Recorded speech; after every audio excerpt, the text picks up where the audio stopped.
Elijah understood God as God of fire, that he witnessed in the battle, of which God is the original and only God in Israel. The idea of God as God of fire developed from the encounter between Moses and the burning bush.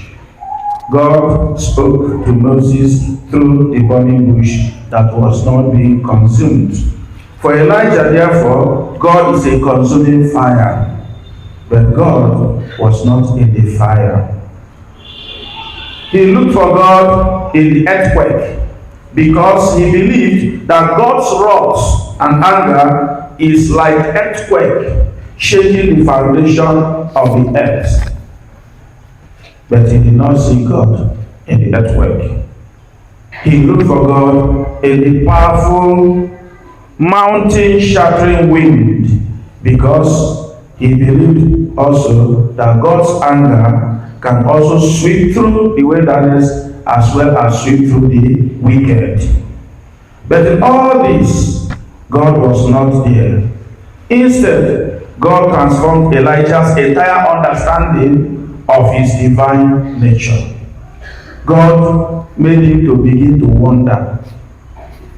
If God is not in the fire, is not in the wind, is not in the earthquake, then where can I find God? Remember that these three symbols, the Elijah understood them very well as denoting the presence of God before the people of Israel.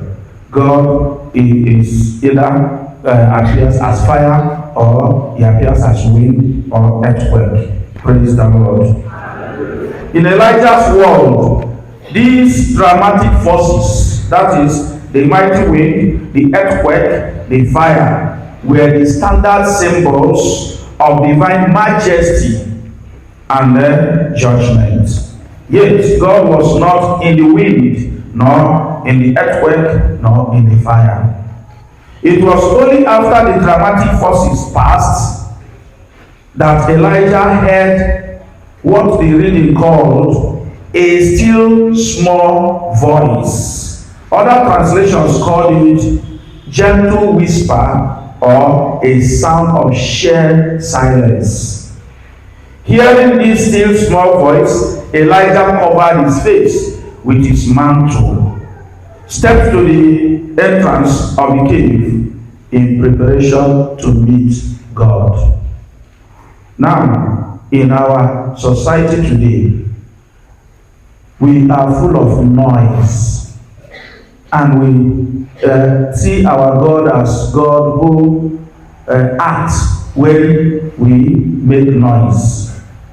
And that is why you see people who are praying, they are shouting, especially those of us who observe midnight prayer. The gospel you're about to watch inspires with God World. His Reverend Father Felix Ini Akwi is the parish priest of St. Anthony Catholic Church, Kibusa.